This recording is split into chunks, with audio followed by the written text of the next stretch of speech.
No resulta fácil referirse a la historia de la prehistoria, pero baste recordar aquí que la huella del hombre en la Tierra va recorriendo lo que convencionalmente se conoce como Paleolítico, Mesolítico y Neolítico, es decir, un muy largo periodo que se pierde en la noche de los tiempos, en el magma informe de una etapa de la Tierra en la que los cambios climáticos parecen testimoniar su fase genesíaca, hasta alcanzar el año 10.000 anterior a nuestra era.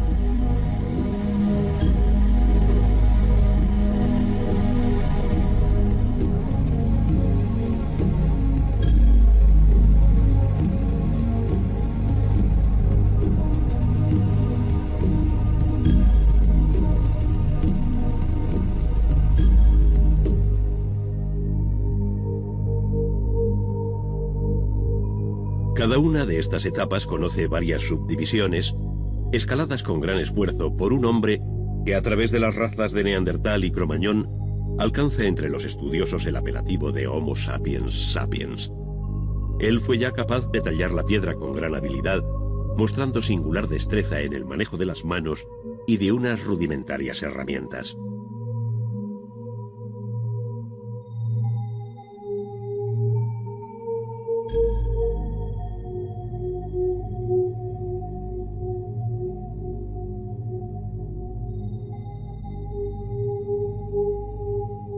A este Homo sapiens sapiens se debe en definitiva el nacimiento del arte que llamamos paleolítico. Es el arte de las cuevas, el arte rupestre.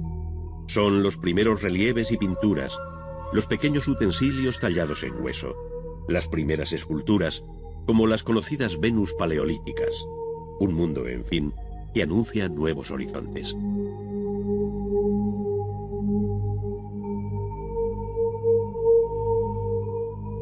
A este ciclo primero, que de un modo rudimentario y tópico se conoce como Edad de Piedra, siguió la Edad de los Metales, tras el descubrimiento y aplicación del cobre, bronce y hierro para muy distintos usos.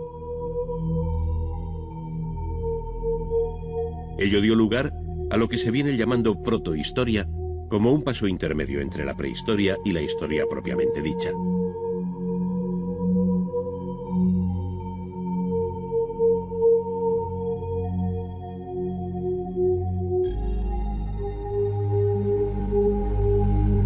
Coincidiendo con estos periodos últimos, surgieron las civilizaciones de Mesopotamia y Egipto, cada una con su historia particular, que en sus epígonos conducen a periodos más cercanos geográfica y cronológicamente. No en vano, una y otra saludaron desde su ancianidad a culturas más jóvenes, que tomaron el testigo de la historia, constituyéndose en la base de la que un día se llamaría cultura occidental, esto es, Grecia y Roma.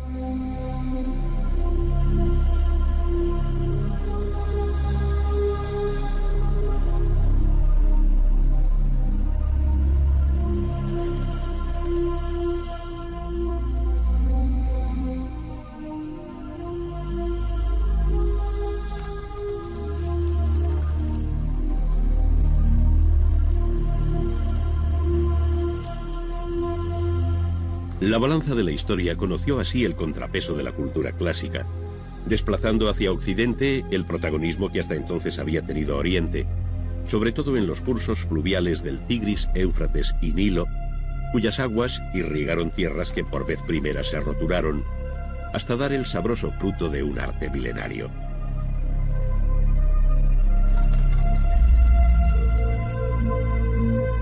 Este estuvo sujeto a 1000 avatares que hicieron del arte mesopotámico un difícil cuadro de secuencias yuxtapuestas, mientras que el arte egipcio aparece con una serenidad inmutable, donde solo el especialista es capaz de percibir los leves cambios producidos en su milenaria existencia.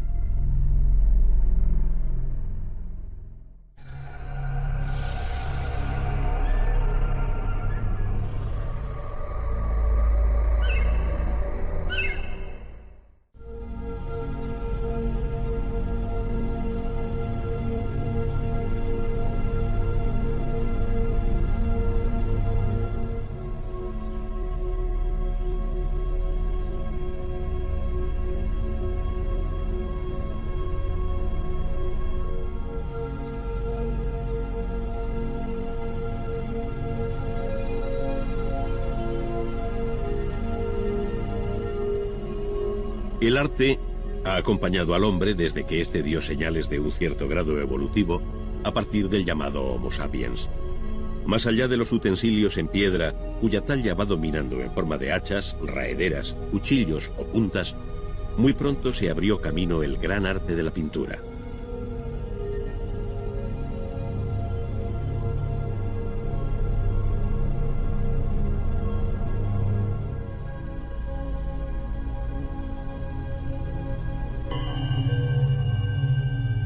No deja de ser un hecho más que sorprendente que el despertar de la humanidad esté asociado al temprano nacimiento del arte como una de sus manifestaciones más características.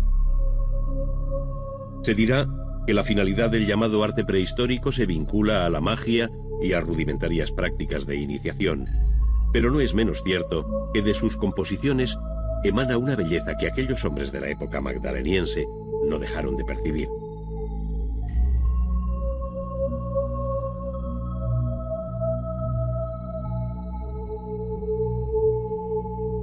Dicho de otro modo, en medio de aquellos grupos de nómadas que en difíciles condiciones de vida seguían a los animales de cuya existencia dependía la suya propia, surgió un hombre con especial talento para dibujar, mezclar los colores y reproducir la realidad que le rodeaba, dando entrada al artista en la historia, aunque éste permanezca en el más oscuro de los anonimatos.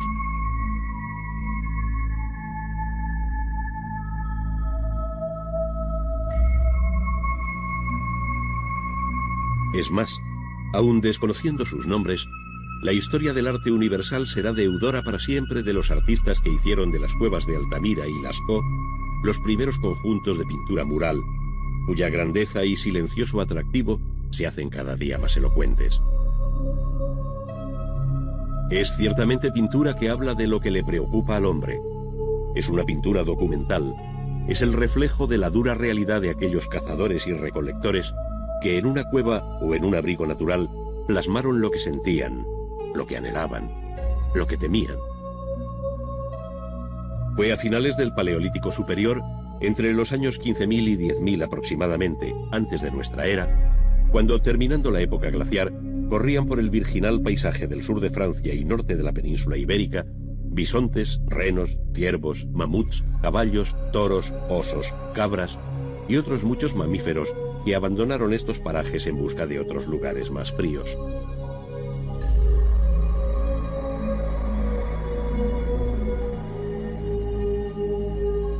Toda aquella variada fauna fue captada por el artista con ojo atento y mano sabia, haciendo evidente y vivo lo que paleontólogos y arqueólogos hallan inerte bajo tierra. Sus excavaciones no hacen sino corroborar lo que el arte consagró visualmente.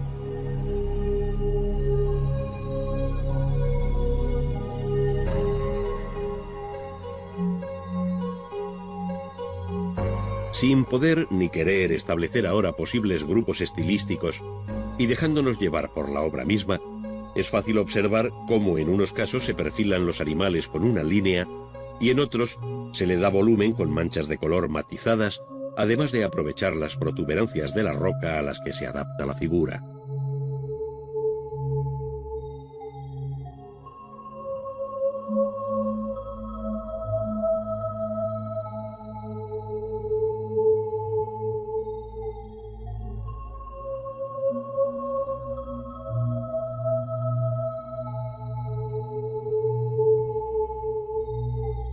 Por otra parte, a la visión estática de bisontes y caballos se contrapone la imagen dinámica de los animales a los que se ve correr y trotar.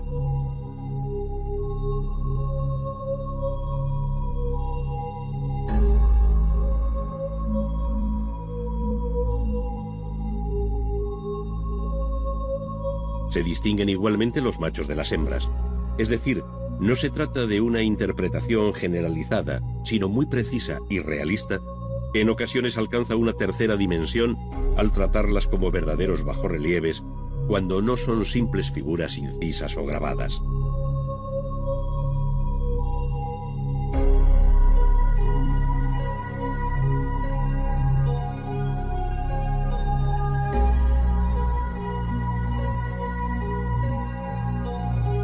El arte rupestre evolucionó desde el Paleolítico hasta el Neolítico, cuando la figura humana irrumpe en la pintura al tiempo que pierden grandeza los animales. Con ello da a entender que estamos ante una nueva sociedad que descubre los beneficios de la agricultura, que entre otras cosas permitirá al hombre fijar su residencia en un lugar, perdiendo su anterior condición de nómada.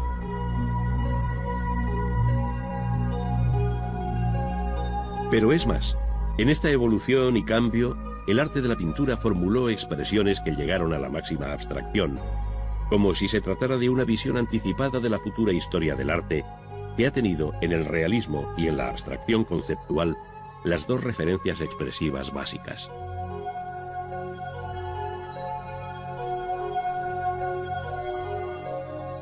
Desde otros ángulos se observa el nacimiento de la arquitectura, que llamamos megalítica por el gran tamaño de las piedras utilizadas, y cuyo desarrollo alcanzó la edad de los metales, enlazando así con las culturas históricas.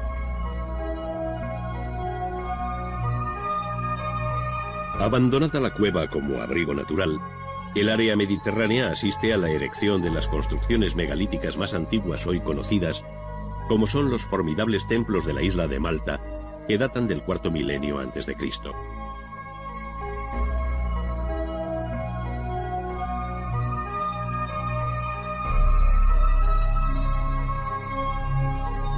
Más recientes son las construcciones megalíticas de la isla de Menorca, donde tanto las llamadas taulas como las navetas permiten ver el creciente refinamiento constructivo de estas construcciones bañadas por el sol.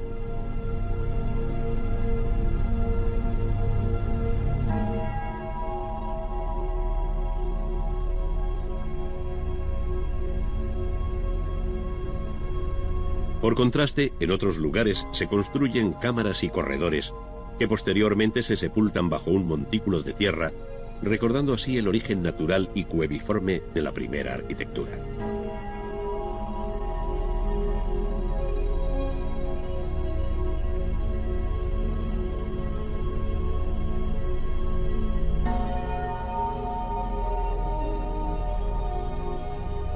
Pero la construcción megalítica más conocida, y probablemente la más sorprendente de cuantas nos han llegado, es la de Stonehenge, en Gran Bretaña, erigida entre el tercero y segundo milenios.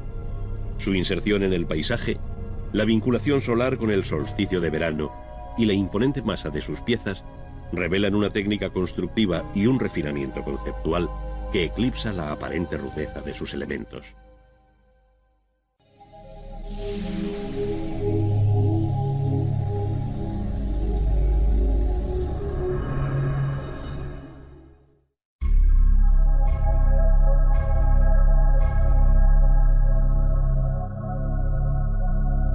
En el libro del Génesis, al mencionar el paraíso se dice: salía de Edén un río que regaba el jardín, y de allí se partía en 4 brazos. El primero se llamaba Pisón, el segundo Gijón, el tercero se llama Tigris y corre al oriente de Asiria, el cuarto es el río Éufrates. Tomó Yahvé al hombre y le puso en el jardín de Edén para que lo guardase. El Antiguo Testamento se refiere así a la tierra que los griegos llamaron Mesopotamia, esto es, la zona comprendida entre los ríos Tigris y Éufrates. Allí se asentarían pueblos y culturas rivales que, sin embargo, a partir de Sumer, alumbraron una de las civilizaciones más antiguas.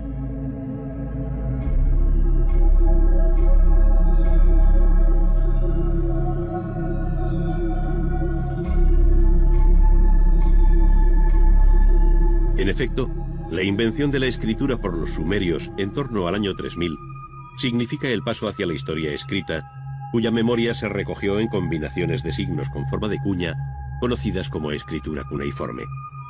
Fueron los escribas y sacerdotes quienes fijaron nombres y escribieron aquellas crónicas que permiten descifrar hoy la historia de Sumer, tantas veces plasmada sobre los propios relieves y esculturas.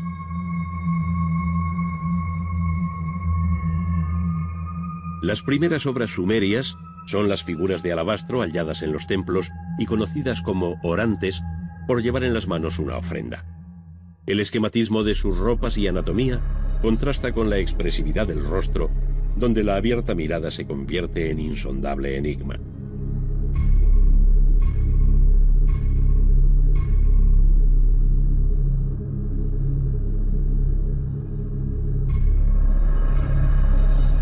Por otra parte, los relieves representan una crónica viva de cuanto sucedió entonces, tanto por la acción escenificada como por la leyenda que le acompaña, según se ve en la estela de Ur-Nanshe, rey de Lagash.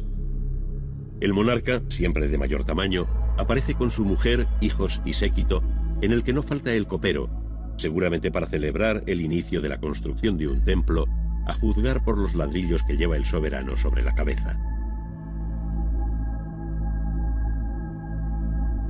Pero fueron la paz y la guerra el tema más frecuente en estos relieves del tercer milenio antes de Cristo, en los que, al tiempo que se narran los grandes acontecimientos de la historia política, se dieron los primeros pasos de la historia del arte y de ahí su extrema importancia.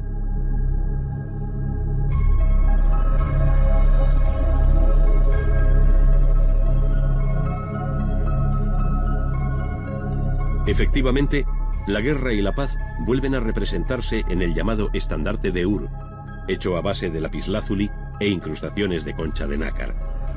En una de sus caras, con un claro sentido narrativo y en varios registros superpuestos que se leen de abajo a arriba, desfila el rico botín apresado al enemigo.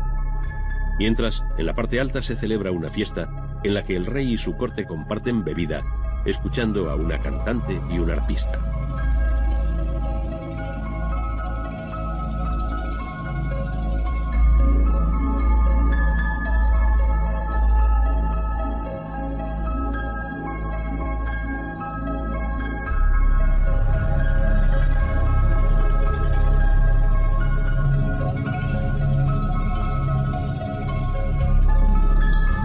Este bello y delicado instrumento coincide en todo con los hallados en la ciudad de Ur, y hasta la reciente guerra de Irak se custodiaban en el Museo de Bagdad.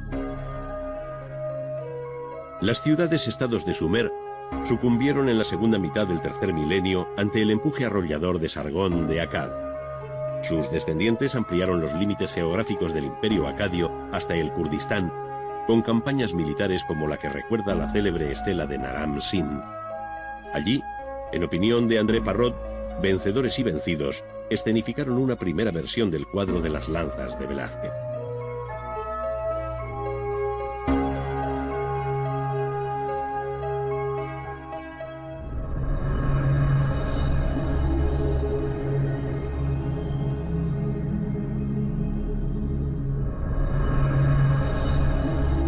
Sin embargo, antes de terminar aquel milenio, se produjo una fuerte reacción neosumeria. Fue entonces cuando se construyeron los colosales zigurats, como el de Ur, con ladrillos secados al sol o cocidos, dando lugar a una imagen que viene identificándose como la bíblica Torre de Babel, cuyo esquema aterrazado se repetirá en la futura arquitectura religiosa de Mesopotamia.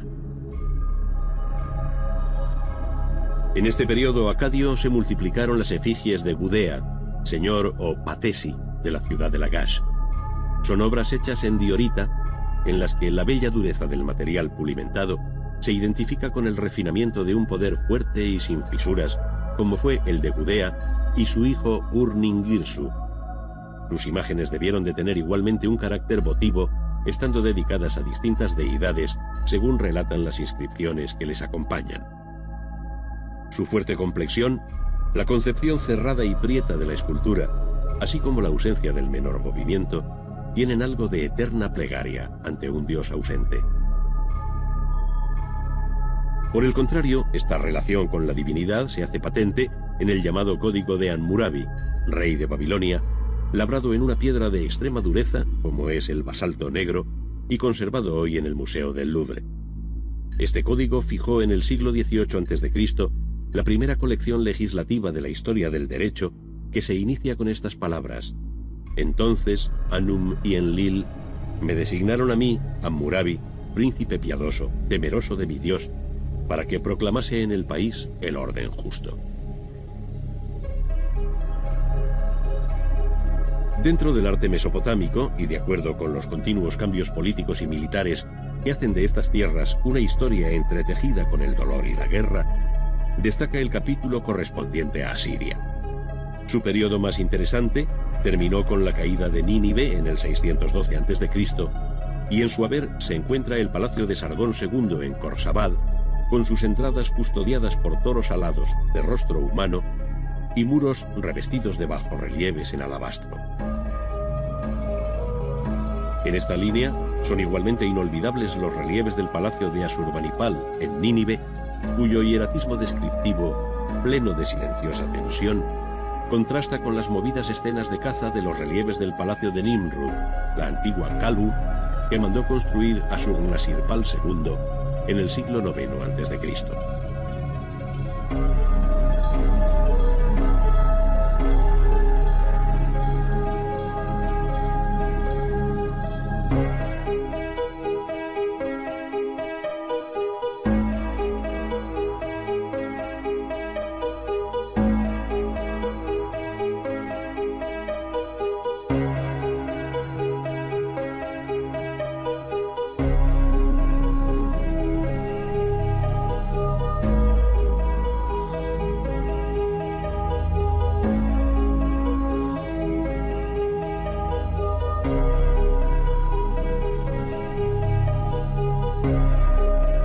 En este campo, las imágenes de animales como la leona herida quedarán para siempre en nuestra retina como una de las obras más sobresalientes de la historia del arte.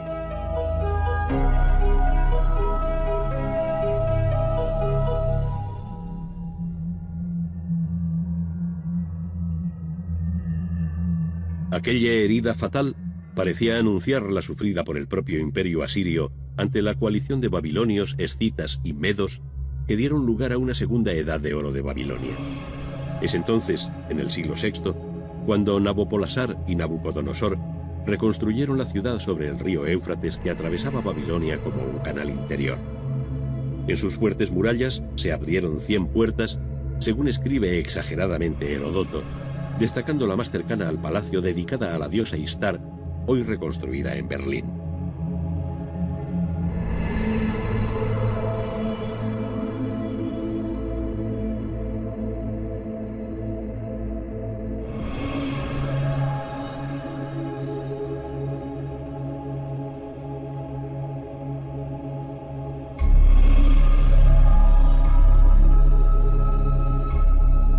Su decoración en cerámica vidriada y polícroma enfatizaba el arranque de la vía de las procesiones que terminaba en el templo del dios Marduk sobre un formidable figurat.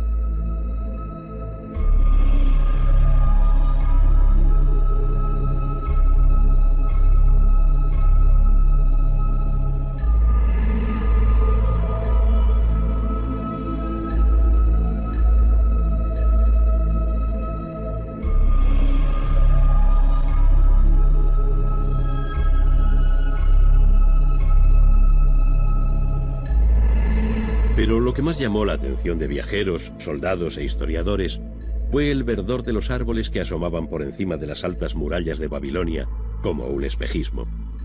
No era otra cosa que los míticos jardines colgantes con los que Nabucodonosor quiso mitigar la nostalgia del paisaje que vio crecer a la reina Amiotis, hija del rey de los Medos. Para ello se dispuso de suelo artificial sobre una estructura de pilares y bóvedas de ladrillo con un perfil escalonado. El agua se subía por un procedimiento de poleas, de tal forma que por caída se regaba el jardín de especies arbustivas y arbóreas, cuya impermeabilización se aseguraba con betún. Surgió así una de las 7 maravillas del mundo antiguo, que sin embargo conocería una vida muy corta. En el año 539, Ciro de Persia entró en la ciudad y allí terminó su hegemonía.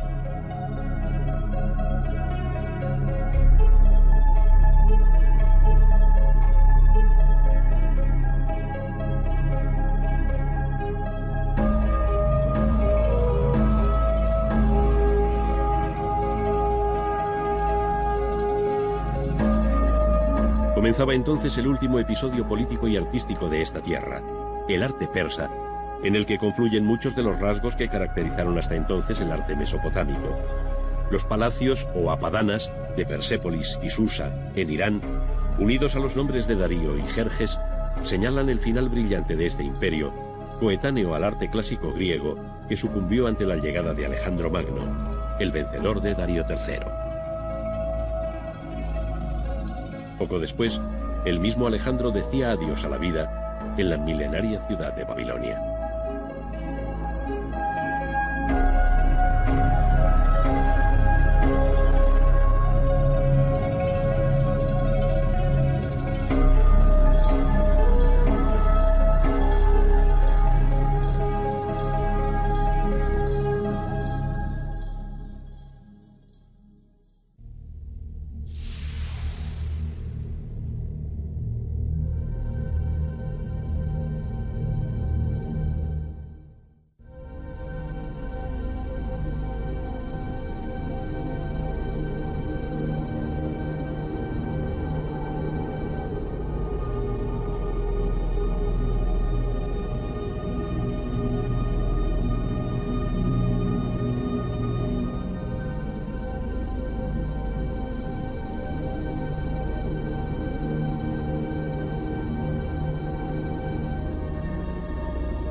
Es muy conocida la definición de Egipto como don o regalo del Nilo, según escribió el historiador griego Heródoto. Y es que efectivamente el río Nilo viene a ser la líquida columna vertebral de una cultura cuyo arte e historia se identifican de modo muy especial con su marco geográfico.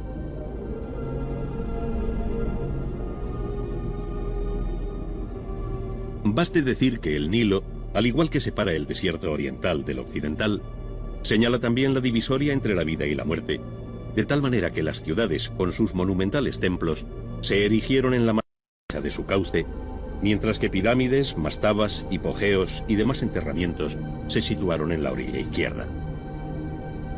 Entre una y otra ribera, la barca de Isis recorrió las aguas del Nilo buscando el cadáver despedazado de su esposo Osiris, dios y juez de los muertos.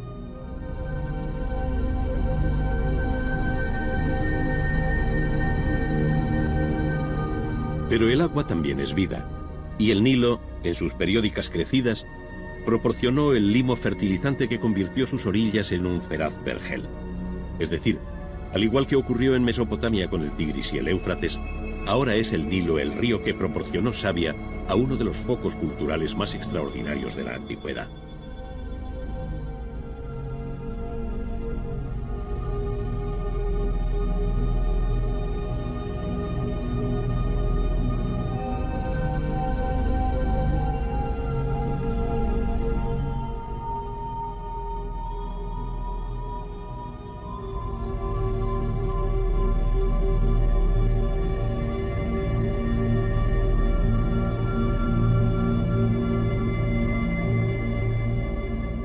A diferencia de Mesopotamia, el arte egipcio mantuvo siempre una unidad conceptual y estilística a lo largo del tiempo que parece sobrenatural, inmutable y siempre enigmática, que sobrecoge no solo por la perfección alcanzada en sus obras, sino por la vocación de eternidad con la que fueron concebidas.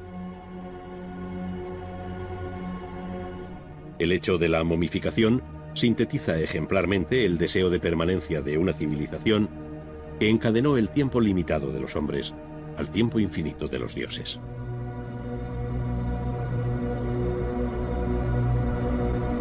La propia arquitectura parece emular las sugerencias del paisaje que acompaña al río cuando se observa sobre el Valle de los Reyes la punta de El Qurn, cuyo perfil piramidal es toda una profecía.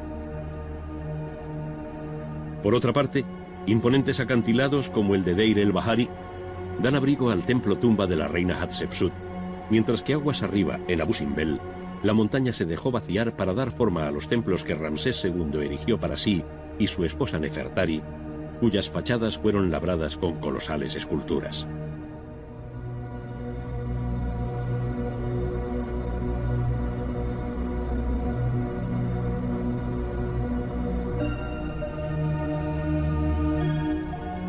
Sin embargo, son las pirámides las que se han quedado en la memoria como la hazaña constructiva más sobrecogedora del antiguo Egipto, siendo la de Saqqara la más antigua de las conservadas.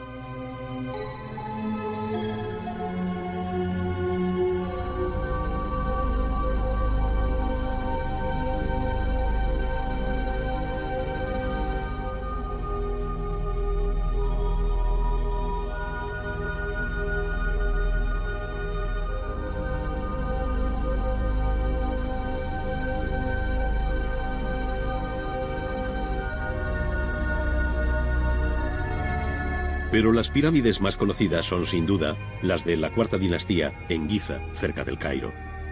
Allí, la relación compositiva de unas con otras, la presencia de la gran esfinge, el acompañamiento de pirámides menores, mastabas y templos funerarios dan una idea cabal de lo que llegaron a ser las necrópolis egipcias a orillas del Nilo. En Giza, las tres pirámides mayores, construidas a mediados del tercer milenio antes de nuestra era, albergaron los enterramientos de Keops, Kefren y Mykerinos.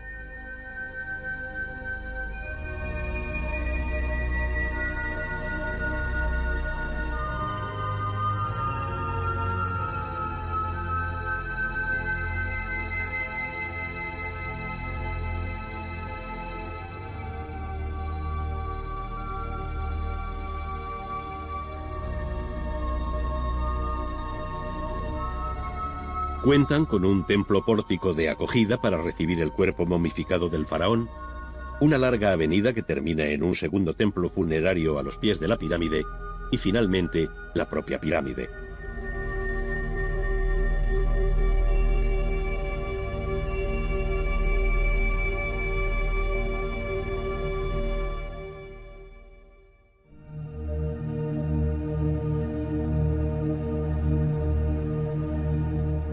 En su secreto, angosto y oscuro interior, los pasadizos, corredores y galerías ofrecen un sofisticado sistema de seguridad y engaño para desorientar a los salteadores de tumbas y asegurar así el reposo eterno del faraón en su cámara sepulcral.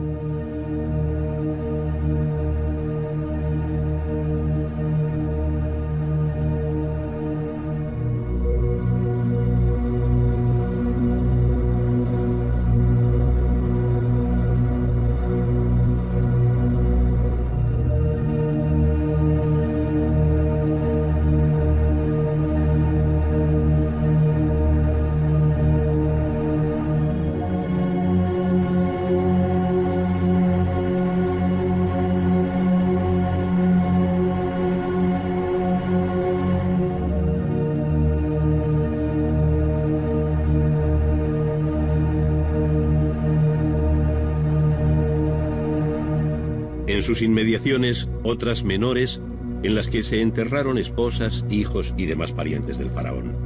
Todo siempre de acuerdo con un orden axial, jerárquico y riguroso, en una estudiada orientación astronómica.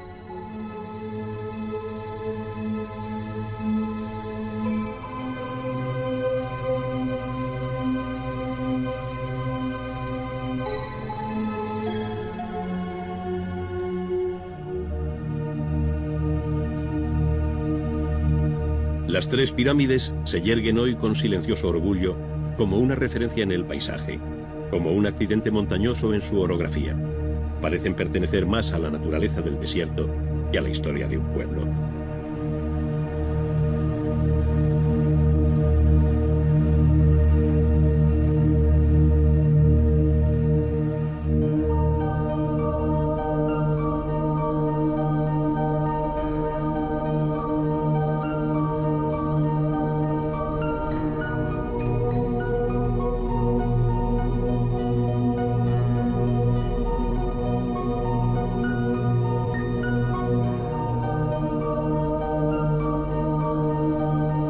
Todas las cámaras funerarias de los enterramientos construidos o excavados en la roca conservan bajorrelieves y pinturas en los que se resume la vida del difunto, que a su vez arrastra toda una historia visual del mundo que le rodeó, como sucede en la de Tutankamón, donde además se encontró intacto el riquísimo ajuar funerario que le acompañaba en el más allá.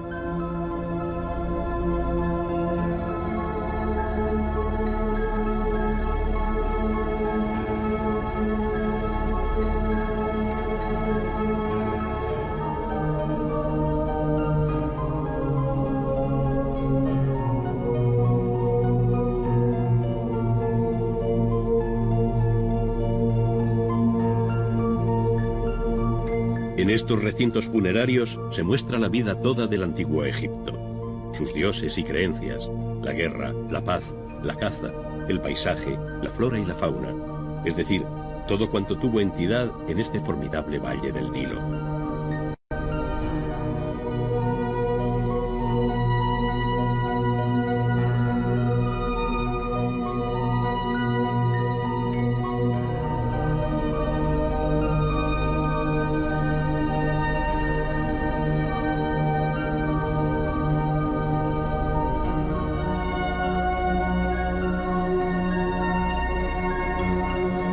La realidad así descrita no solo se refleja con exactitud, sino con un evidente deseo de anhelo artístico sobre peculiares cánones de frontalidad, proporción y sentido del color.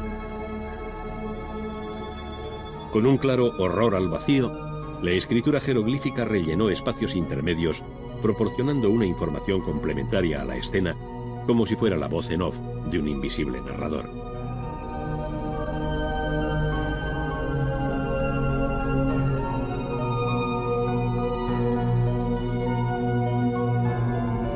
Aquellos mismos cánones fueron también compartidos por el relieve y la escultura exenta, donde la conocida imagen del escriba sentado se repite con pocas variantes formales bajo la quinta dinastía. Es decir, sus ojos abiertos nos miran así desde hace unos 4.400 años.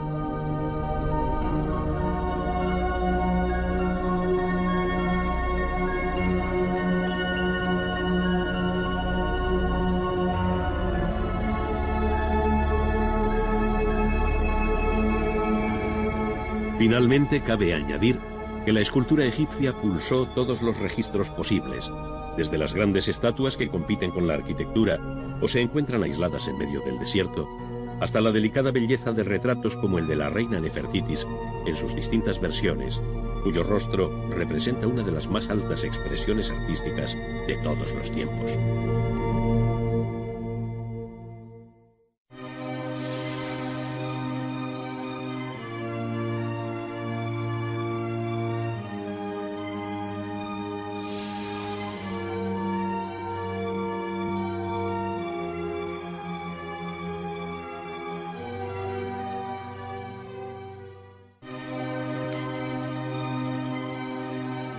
La historia de la arquitectura ha utilizado desde sus orígenes la madera y el barro para sus construcciones, pero ha sido la piedra el material que ha dado mayor nobleza a sus fábricas. Es lo que se conoce como obra de cantería, término que procede del latín cantus o trozo de piedra.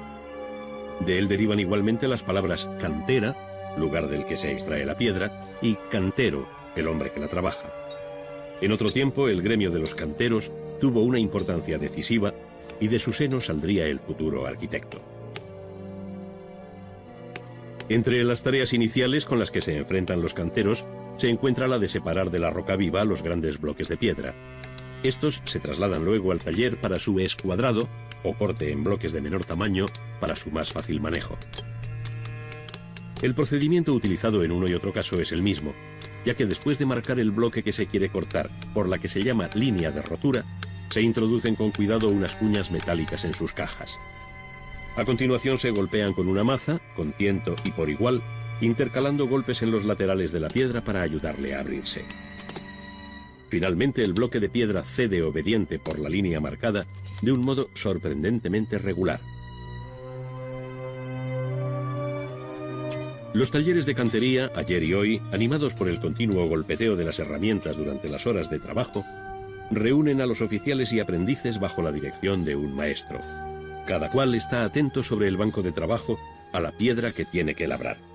En este caso veremos desbastar un sillar o paralelepípedo de piedra, que en realidad es lo que se llama el sólido capaz, pues de él se saca una pieza de cierta complejidad tras eliminar el material sobrante. Su forma final la desconocemos, pero el oficial la vislumbra desde los primeros pasos. En primer lugar, y siempre con un cincel de boca cortante que golpea con una maceta de sección circular o campana, se rebajan sistemáticamente los bordes del bloque, dejando vivas sus aristas.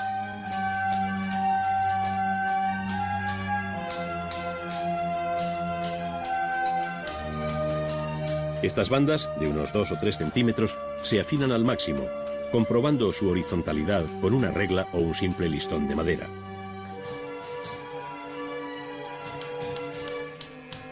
Esta sencilla operación permite al cantero hallar la línea del plano en cada una de las caras del bloque, pudiendo eliminar a partir de aquí con mayor seguridad el material sobrante.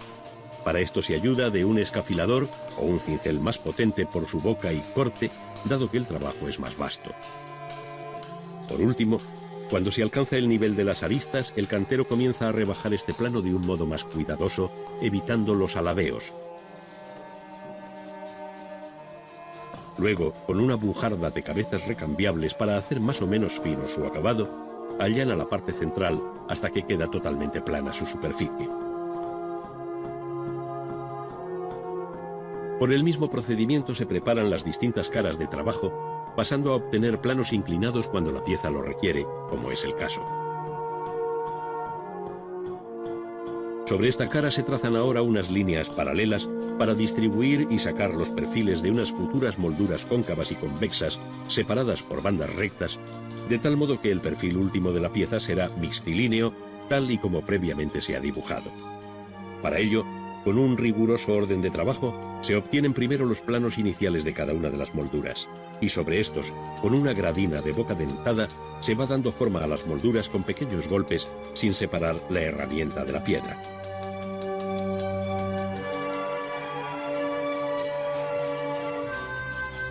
Como la pieza escogida hace esquina o ángulo hacia afuera, es necesario trazar la línea diagonal en que se produce el quiebro y proceder del mismo modo por el otro lado. Ahora se cuenta con la ventaja de tener la referencia de uno de sus lados, pero por otra parte el encuentro de los dos planos ha de ser perfecto, por lo que el cantero con gran seguridad apura con el cincel la cortante arista, pues no cabe aquí el menor error. Estos elementos arquitectónicos ocupan lugares distintos en el edificio, por lo que el cantero debe resolver no solo los ángulos en esquina hacia afuera, sino también hacia adentro. Esto entraña otro tipo de dificultades que se resuelven por el mismo procedimiento y con análoga maestría.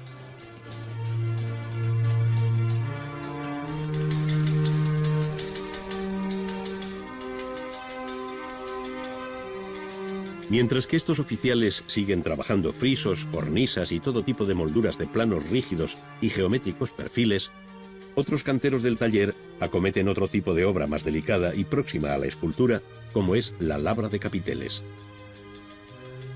Hay aquí también, sí, una base geométrica en el planteamiento inicial, pero las formas vegetales y libres de un capitel corintio, por ejemplo, obligan a trabajar a sentimiento, aunque sin perder de vista la guía del dibujo sobre la piedra. La arquitectura clásica ofrece una variada serie de capiteles, como los toscanos, los dóricos romanos y los jónicos, que ofrecen menos dificultades que el orden romano por excelencia, el orden corintio. Su rico capitel, cuya forma parece inspirarse en la naturaleza, como afirma Vitruvio, se caracteriza por la presencia de carnosas hojas de acanto que el maestro perfila con cuidado y ahueca con una gubia, sin olvidar la importancia del dibujo en todo este proceso. Pero donde el arte del corte de piedra o estereotomía alcanza su más alta expresión es en la solución de superficies curvas para formar bóvedas. Su casuística es muy amplia, pero aquí seguiremos el proceso de una de las soluciones más frecuentes y sencillas, la llamada bóveda de aristas.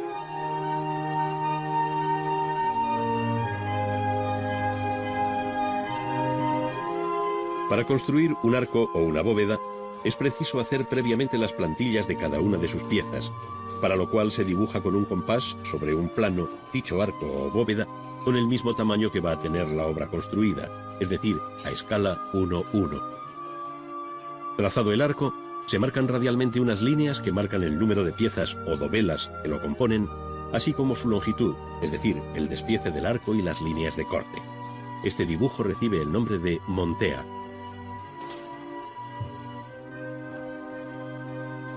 Todas estas piezas están representadas a tamaño natural, pues a partir de este dibujo se van a sacar los patrones o plantillas definitivas que guiarán el trabajo del cantero.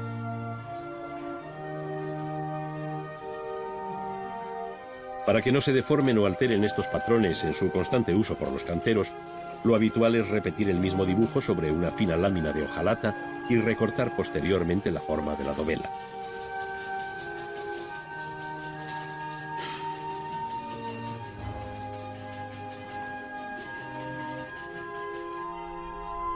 El paso siguiente consiste en llevar la plantilla de la dovela sobre el bloque de piedra que anteriormente hemos llamado el sólido capaz, porque en él cabe la pieza que se quiere obtener. Se señala sobre una de sus caras la mencionada plantilla o patrón de testa, porque representa el frente de la dovela, y se prolongan sus líneas esenciales sobre el plano lateral o plano de junta. A continuación se elimina el material sobrante, lo que se llama descantillar, haciéndolo por un procedimiento muy común que se conoce por robos. Al cincel y la campana sustituirá luego la pesada bujarda con la que se rematan sus distintas caras.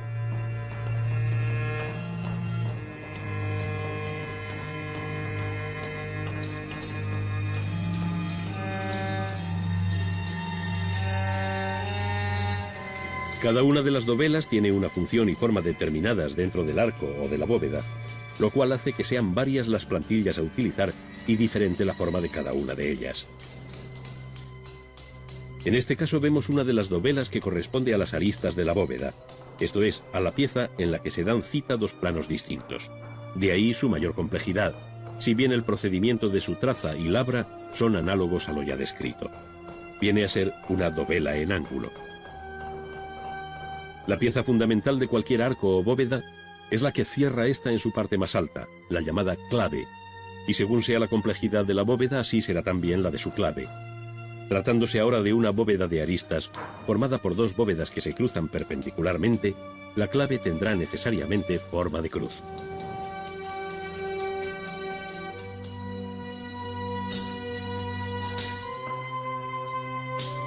Esta es la pieza que ha comenzado a descantillar el cantero una vez señaladas en el frente del bloque de piedra las correspondientes plantillas.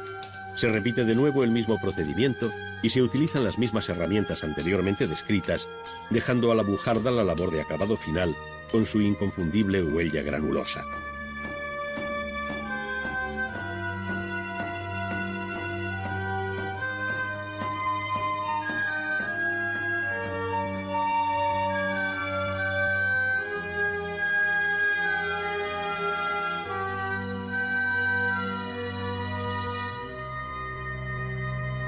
Una vez labradas todas las piezas de la bóveda que se quiere construir, se necesita el auxilio de una cimbra, generalmente de madera, que tiene en negativo la forma final de la bóveda.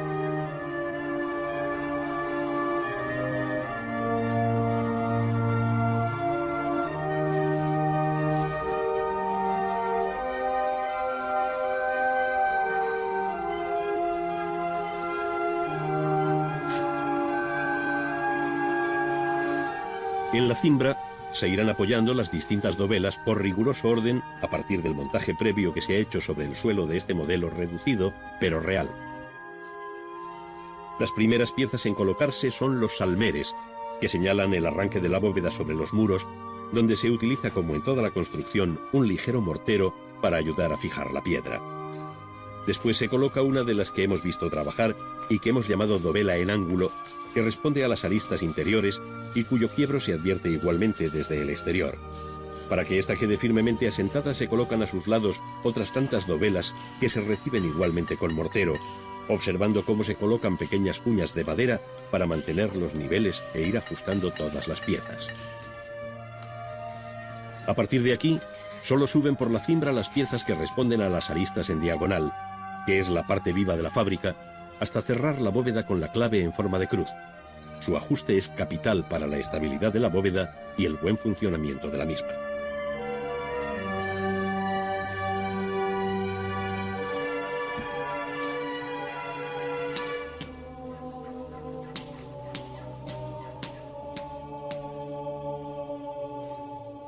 Después se van colocando las dovelas restantes hasta completar la bóveda para finalmente descimbrarla, esto es, retirar la cimbra para que la bóveda se asiente y entre en carga sin apoyo alguno.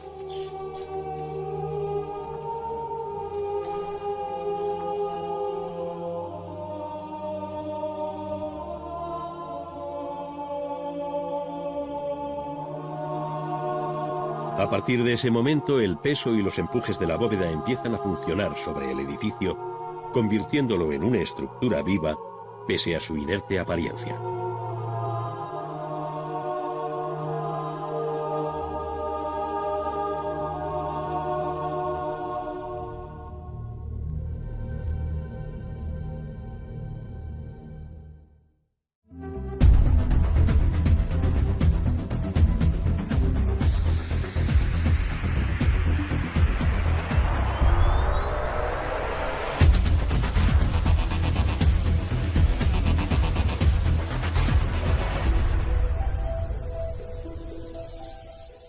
La época magdaleniense no dejaron de percibir.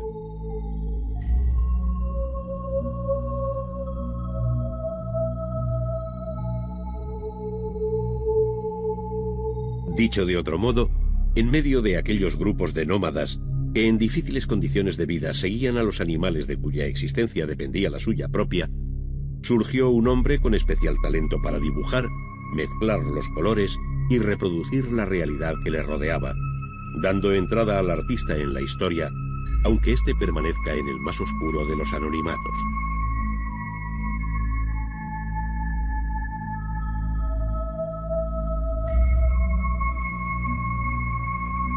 Es más, aun desconociendo sus nombres, la historia del arte universal será deudora para siempre de los artistas que hicieron de las cuevas de Altamira y Lascaux los primeros conjuntos de pintura mural, cuya grandeza y silencioso atractivo se hacen cada día más elocuentes.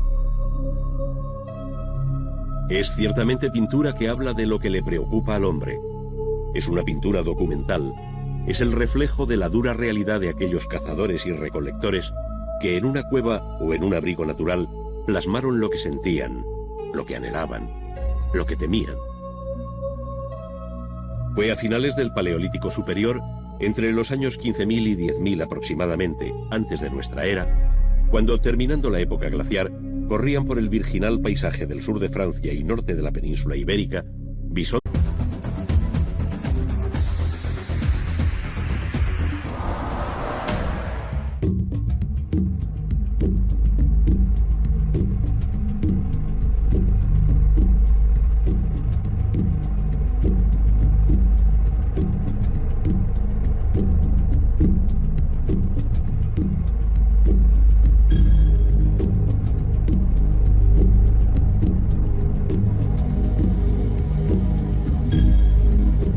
No resulta fácil referirse a la historia de la prehistoria, pero baste recordar aquí que la huella del hombre en la Tierra va recorriendo lo que convencionalmente se conoce como Paleolítico, Mesolítico y Neolítico, es decir, un muy largo periodo que se pierde en la noche de los tiempos, en el magma informe de una etapa de la Tierra en la que los cambios climáticos parecen testimoniar su fase genesíaca, hasta alcanzar el año 10.000 anterior a nuestra era.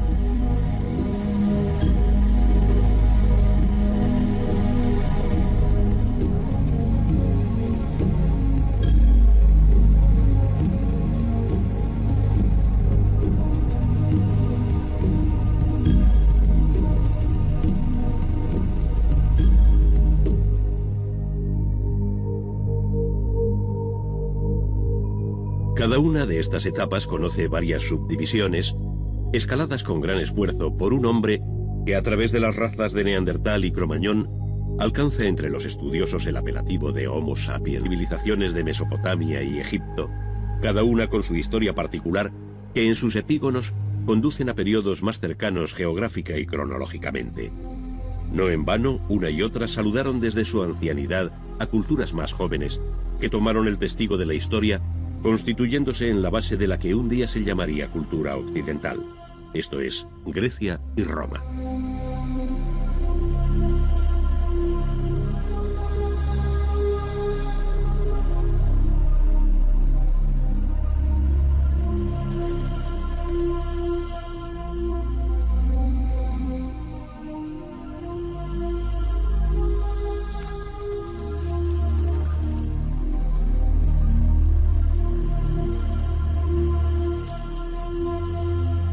La balanza de la historia conoció así el contrapeso de la cultura clásica, desplazando hacia Occidente el protagonismo que hasta entonces había tenido Oriente, sobre todo en los cursos fluviales del Tigris, Éufrates y Nilo, cuyas aguas irrigaron tierras que por vez primera se roturaron, hasta dar el sabroso fruto de un arte milenario.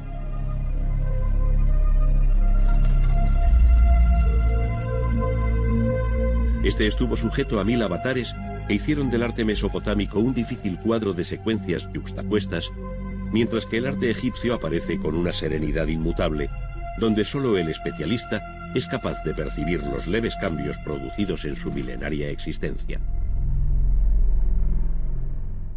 Sapiens. Él fue ya capaz de tallar la piedra con gran habilidad, mostrando singular destreza en el manejo de las manos y de unas rudimentarias herramientas.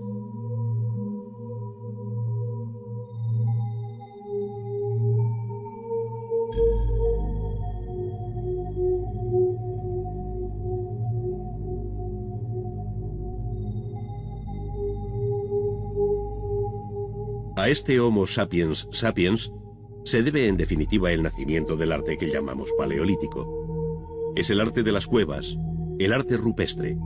Son los primeros relieves y pinturas, los pequeños utensilios tallados en hueso, las primeras esculturas, como las conocidas Venus paleolíticas.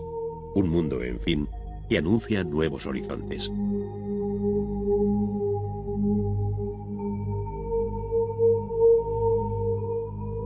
A este ciclo primero, que de un modo rudimentario y tópico se conoce como Edad de Piedra, siguió la Edad de los Metales, tras el descubrimiento y aplicación del cobre, bronce y hierro para muy distintos usos. Ello dio lugar a lo que se viene llamando protohistoria, como un paso intermedio entre la prehistoria y la historia propiamente dicha.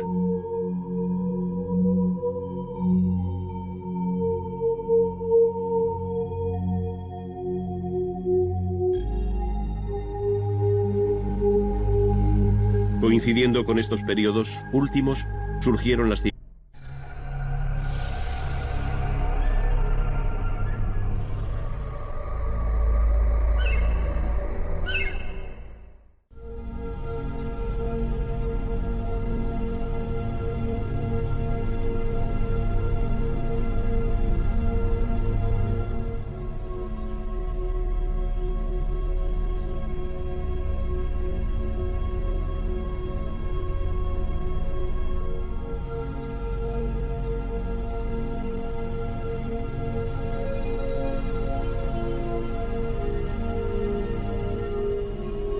El arte ha acompañado al hombre desde que éste dio señales de un cierto grado evolutivo a partir del llamado Homo sapiens.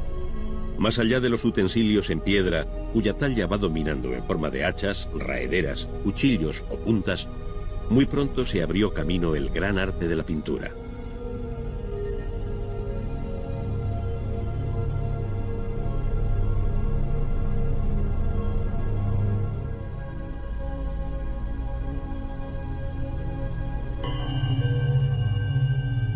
No deja de ser un hecho más que sorprendente que el despertar de la humanidad esté asociado al temprano nacimiento del arte como una de sus manifestaciones más características. Se dirá que la finalidad del llamado arte prehistórico se vincula a la magia y a rudimentarias prácticas de iniciación, pero no es menos cierto que de sus composiciones emana una belleza que aquellos hombres de